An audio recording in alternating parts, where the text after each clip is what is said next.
This is Cerebral Cinema. Movies of the mind.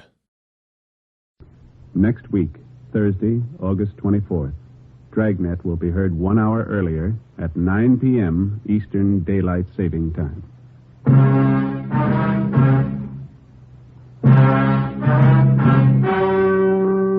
The story you are about to hear is true. Only the names have been changed to protect the innocent.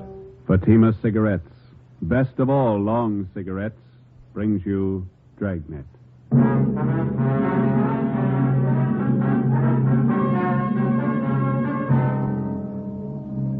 You're a detective sergeant.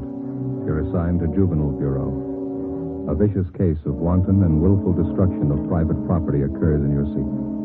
Suspicion points to a juvenile. Your job, find him. If you want a long cigarette, smoke the best of all long cigarettes. Smoke extra mild Fatima. Yes, Fatima is the king-size cigarette which contains the finest Turkish and domestic tobaccos superbly blended to make it extra mild, to give Fatima a much different, much better flavor and aroma than any other long cigarette. That's why Fatima has more than doubled its smokers coast to coast. Enjoy extra mild Fatima yourself. Best of all, long cigarettes. It's wise to smoke extra mild Fatima. It's wise to smoke extra mild Fatima.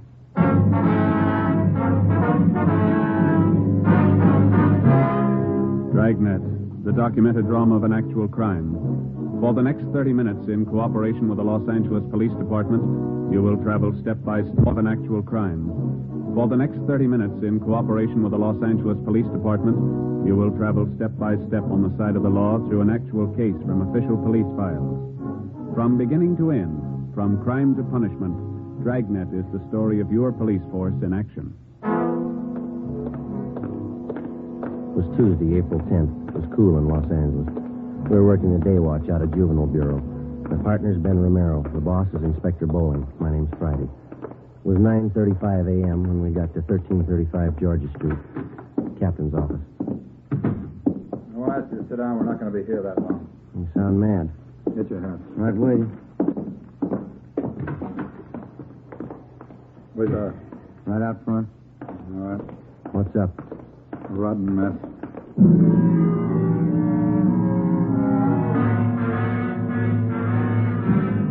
We got in the car and drove south in Figueroa till we got to West 103rd Street.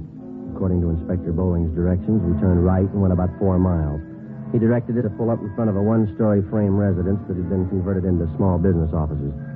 On the right side, going in, was a neighborhood jeweler's shop. We could see him working in the window. Over the door of the office on the left was a lawyer's shingle.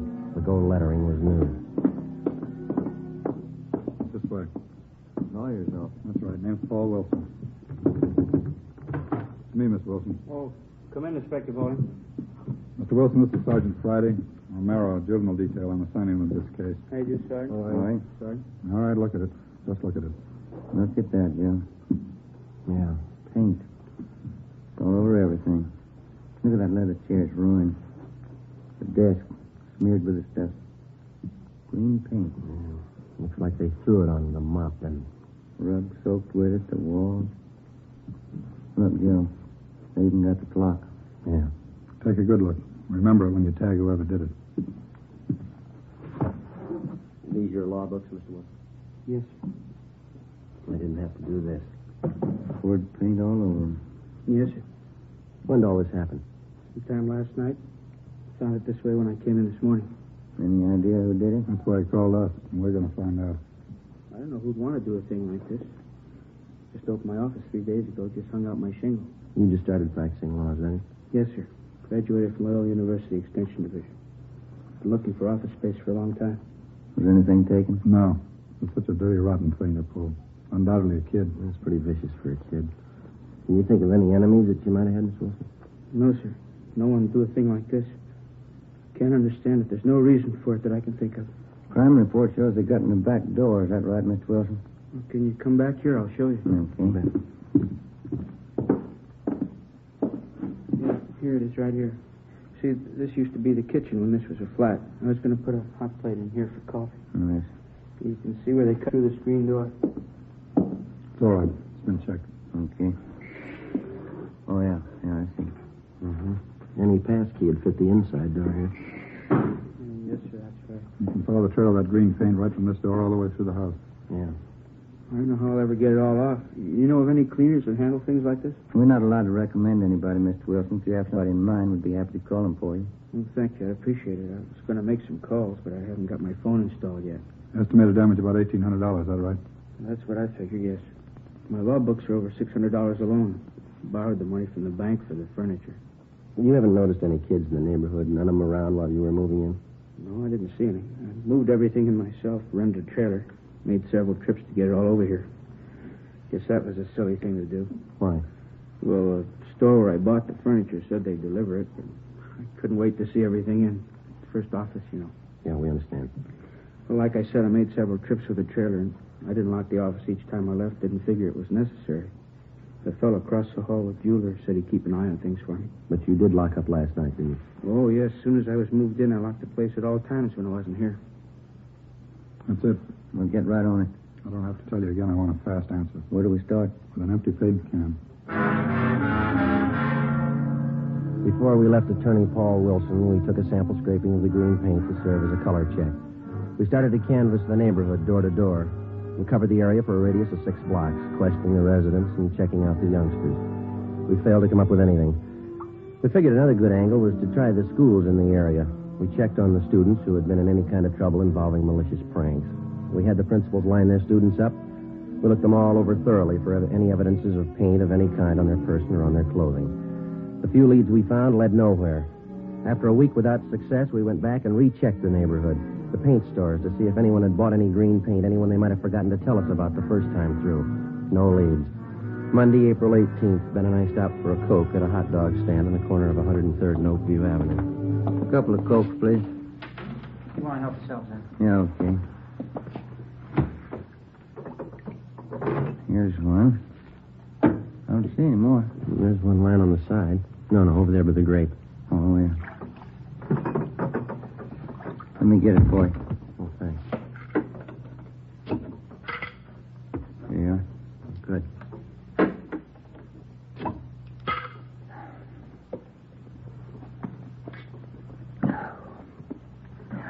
Every time I think of that boy's office, it makes me sick.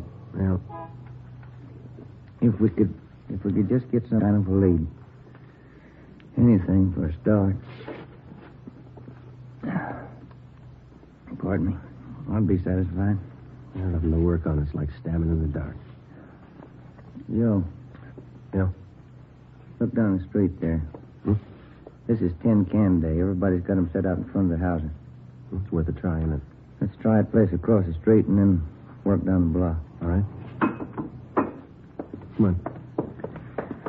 I had a cousin move down San Francisco. It took him almost a year to get used to this tin can system here in L.A. Is that so? Yeah, up there they throw everything into one garbage can. Tin cans, no. Oh, I didn't know that. Yeah, sure. Tads, my cousin, never could get used to putting the cans out. Backyard was full of them before his wife reminded him to put them out. Yeah. Garbage kind of piled up, too. They wouldn't pick it up with the tin cans in it. You want to check these here? All I'll get right. this bunch here. Okay. Don't see any paint cans. No, none here either. How about those down there? Okay. Let's go. I'll get this box. I wonder if this is any good. What's that? Prune juice. See a lot of empty bottles. Any paint cans? No. Let's go. That's the way it went. Block after block, house after house. We covered 5 blocks, checking the containers full of empty tin cans. Found a few paint cans, none of them the right color, or any combinations that would go together to make the right color. It was a tiring job, but we figured it was at least a place to start. Sure a lot of cans here. There must be a new bride, huh? I don't know. Did you find anything? No, not yet. How about this? Huh? This one. 1 gallon can. Green. Let's ask.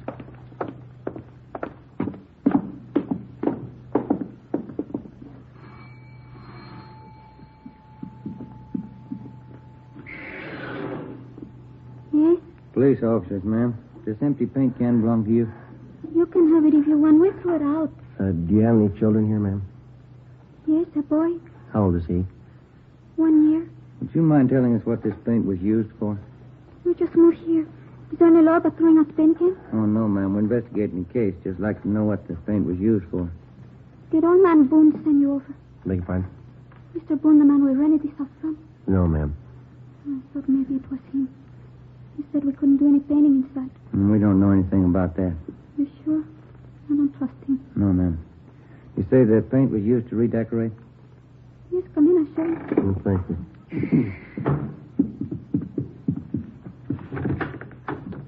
In here. Please. Yeah. Carlos, please. My husband.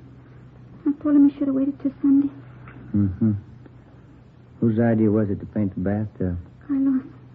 He's going to night school learning English. The teacher told him the best way to learn was to speak it around the house. Yes.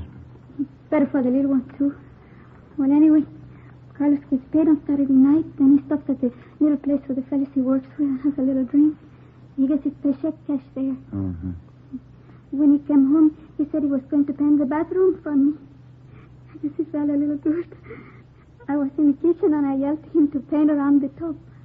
Around the top, I said. Yeah. Like I said, he doesn't know English too good yet. We have a green tub. I see. Well, thank you. He's going to clean the tub next Saturday. We use the shower. Painted that, too, didn't he? Well, thank you very much, ma'am. We're sorry to have disturbed you. Oh, that's all right. I'm worried about next Saturday night. Why's that? There's no telling what he's going to do with that paint remover.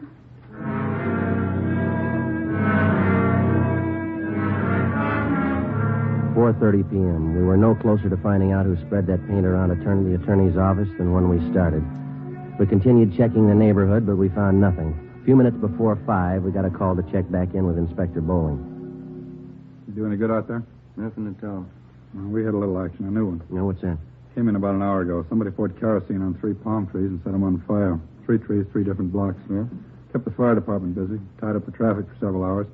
I've sent additional juvenile cars out there to cover happened in the same general area as the paint job. Any leads? Now, anyone who will smear paint over an office might set a palm tree on fire. Same type of gag, malicious mischief. Think there's a connection between the two? Well, it's anybody's guess. Paint routine's one, so's palm trees. They're both one-time only shots. Maybe the two connect somewhere along the line. Yeah, maybe. Well, it's got us stopped. We can't even find a place to begin. We've tried everything we know. Starting again tomorrow. It isn't going to make that young lawyer feel any better. Yep. Who? You take him down to the detention room? He does, huh? All right, I'll see him. Yeah, right now. 16-year-old boy out there says he's got to see me. You'd like to talk to him alone? No, that's all right. You stay. Come in. You're the chief? My name's Bowling, Juvenile Bureau, yeah. Could I talk to you alone? Well, these officers work with me. Can you talk in front of them, son? I guess so. Well, come on over here. You want to sit down, son? I'd rather stand if it's okay. All right, what's on your mind? I want to confess. What do you want to confess, son? I murdered somebody.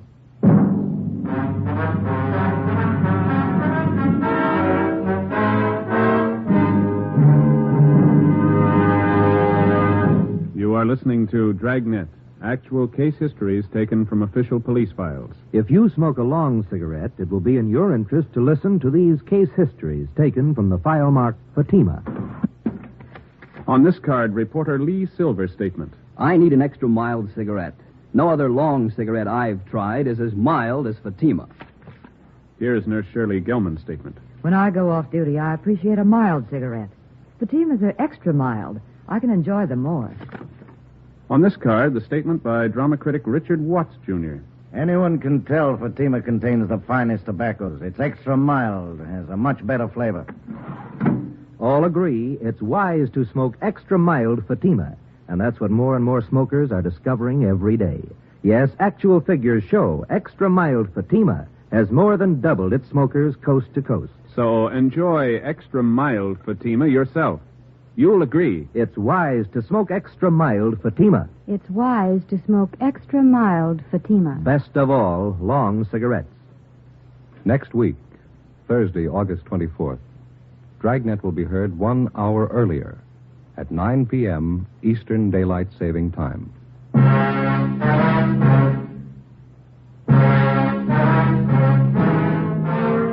6 p.m. Monday, April 18th. The boy identified himself as Arnold Waterman. He gave his age as 16. He told us that 2 days before, at 98th Street and 2nd Avenue, he'd shot a man to death and hidden his body in the basement of a house. He was taken to the interrogation room where a police stenographer took his statement. Inspector Bowling sent Ben and I out to check his story. 9:30 p.m. We drove back to Georgia Street Juvenile and went to the interrogation room. Arnold? Yes, sir? Well, these two men have been out at 98th Street and 2nd Avenue checking your story. Did you find the body? No, there's no body out there. There should be. I put it in the cellar. There's no house out there. It's a vacant lot. We checked all the houses near there. You sure you killed somebody? Of course I'm sure. I stole the gun. I shot him 3 times in the back. What'd you do with the gun? I threw it in Westlake Park. Where? In the water. I rented a boat and rowed out to the middle. That's where I threw it in. Why did you kill the man? I don't know. I didn't like him. Now, look, boy, you didn't kill anybody. There's nothing to back up your story. There's not an ounce of truth in it. How do you know you haven't found the body? Just wait. You'll find him, then you'll see. I killed him, all right. Will you show us where you hid the body? Why should I? I told you find it. These men have gone over that entire area thoroughly. There's nobody out there, and you know it. You cops are funny. When somebody won't admit a murder, you keep asking questions until they do. I'm telling you I murdered somebody, and you keep trying to talk me out of it. If we can find one shred of proof, we might go along with you. You can't be convicted without proof. How much do you need? You got my confession. I offered to sign it. They wouldn't let me. What more do you need? We need a victim, Arnold. If you knew where to look, you could find it. We've looked every place you told us to. You're lying to us, huh? Why? I never liked the old man. I hated his wife. I killed her, too. I wasn't going to tell you that. Where do you go to school? Well, I quit school to sell papers. I had to support my mother. Where's your father? I don't know. My mother wouldn't tell me. That's where I met the old man I killed, selling papers. He was my boss. None of us liked him. Nobody had the nerve to do it but me. The rest of the guys were scared, but not me. What was the old man's name? I can't think of it right now. He was your boss. He never told us his name. We just worked for him. Where'd you sell papers? I don't remember. I had to sell papers. We were going hungry. I couldn't stand to see my mother starve. Couldn't your father work? I don't know where he is. I told you that. We tried to get on relief. They wouldn't let us. I made a lot of money selling papers. After a while, we didn't need relief anymore. I made $100 a week. Why are you lying to us, son? If you think I'm lying, why don't you let me go home? We haven't anything to hold you for. You can go home. Not until I have a trial. I already called a lawyer. He'll be over pretty soon. I've sent for your mother, Arnold. She'll come down and take you home. I didn't want her to know anything about this. I may have to go to the gas chamber. It'd make her feel bad. You shouldn't have called her. It's no use. Let's go back to the office. His mother ought to be there by now. All right. Romero, you want to stay with the boy? All right. You better go out and find that body. Come on, Joe. I killed that old man. You can't say I didn't. The boy's a pathological liar. Well, it looks that way. Probably an inferiority complex. This is the way of making himself important. Well, we all know he didn't kill anybody, but I wonder if he's got something else in his mind, huh? How do you do?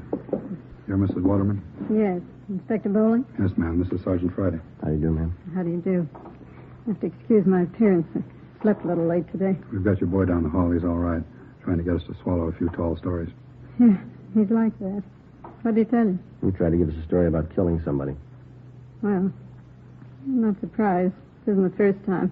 I'll never understand that kid. Has your boy ever been in an institution, Mrs. Waterman? No, he's not bad. He just likes to lie all the time. He's an awful liar. Went to his high school principal the other day, told him his father and I beat him. We wouldn't give him any lunch money. Where is your husband?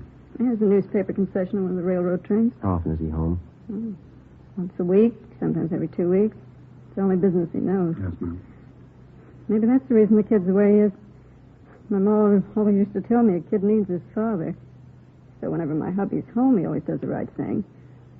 Arnold started telling these lies a long time ago, and ever since, when his father found out, he catches it. What do you mean? Good strapping. That's all a kid like him understands. His father knows how to handle him. Whenever he lies, he takes the strap to him. You think that's the best way to handle it? Don't you? Well, you know what you're doing, Mrs. Waterman. He's your son. But if you wouldn't mind a little advice, do you mind my telling you? No, not at all. Well, that boy needs care, and he needs it bad. The strap's not the answer. He needs attention, good supervision, and a lot of companionship. I'm not conducting a class in child psychology, but care for that boy of yours. Care for him before the state has to.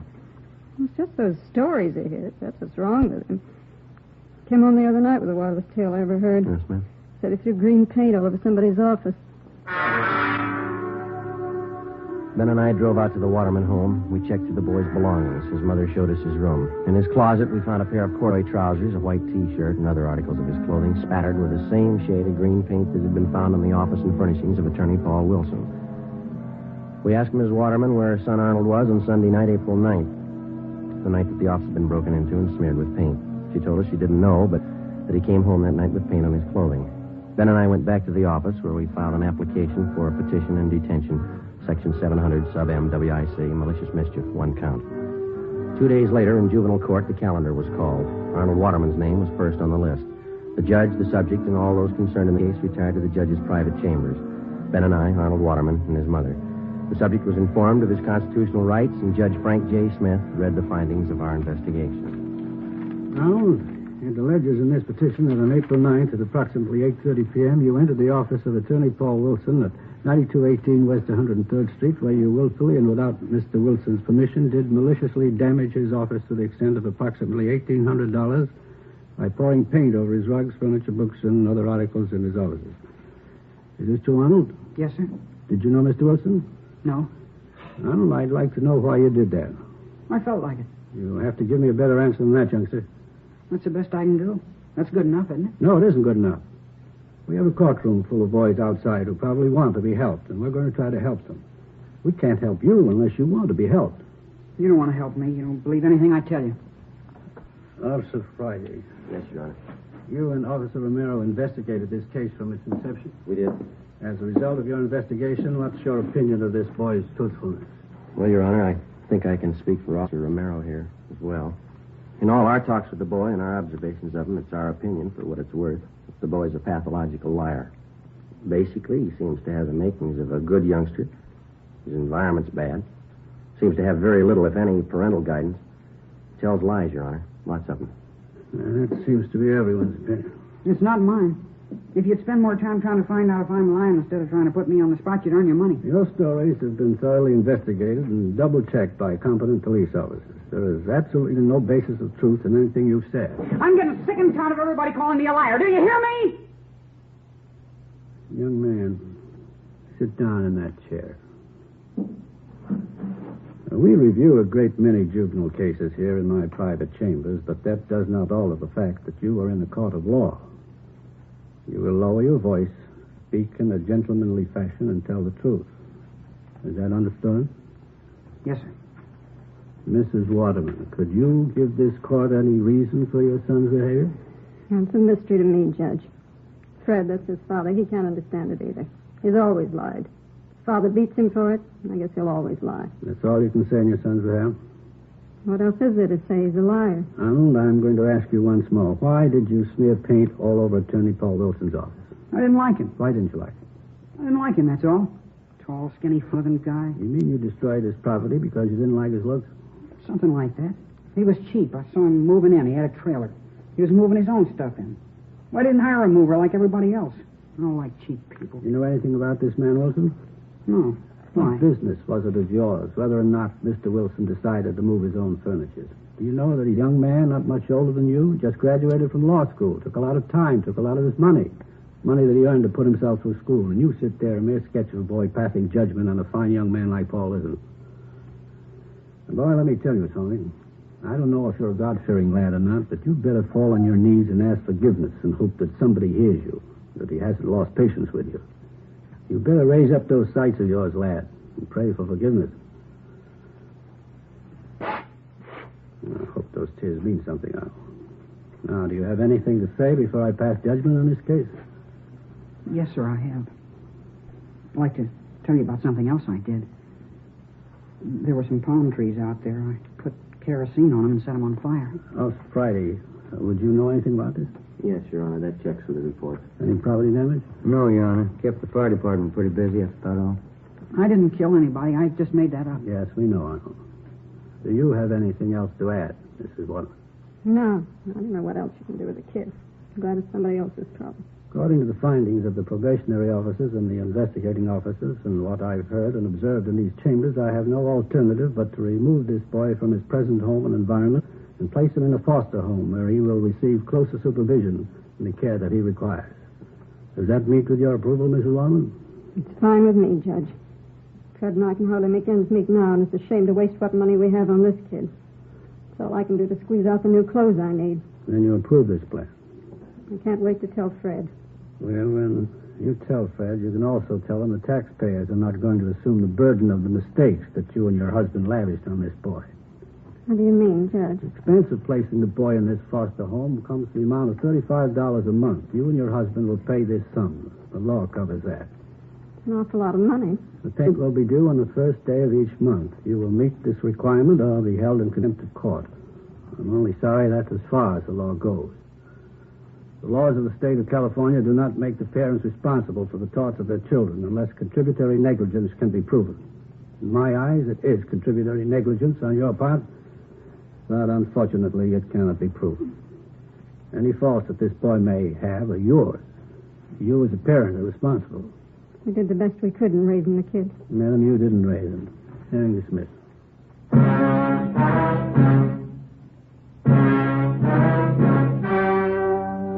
The story you have just heard was true.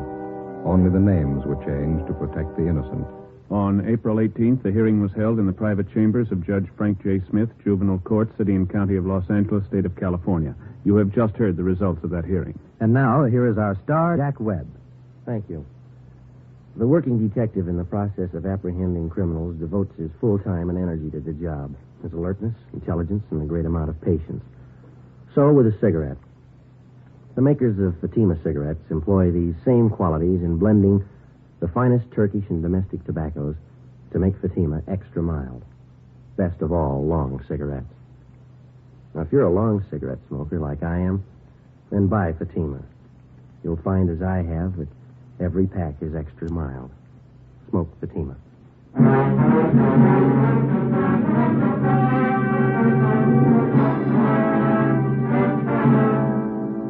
Next week, Thursday, August 24th, Dragnet will be heard 1 hour earlier at 9 p.m. Eastern Daylight Saving Time.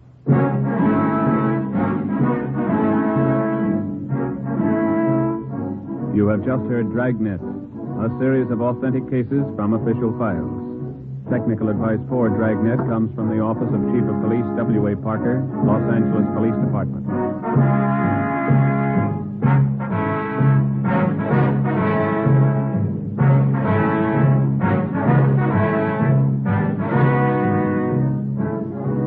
Fatima Cigarettes, the best of all long cigarettes, has brought you Dragnet from Los Angeles.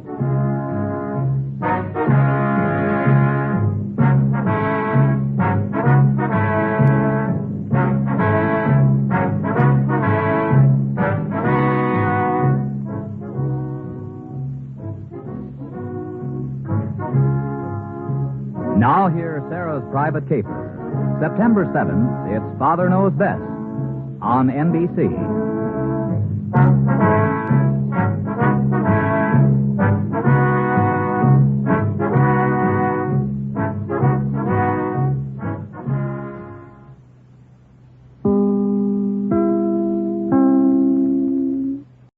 Cerebral Cinema hopes you have enjoyed this movie of the mind.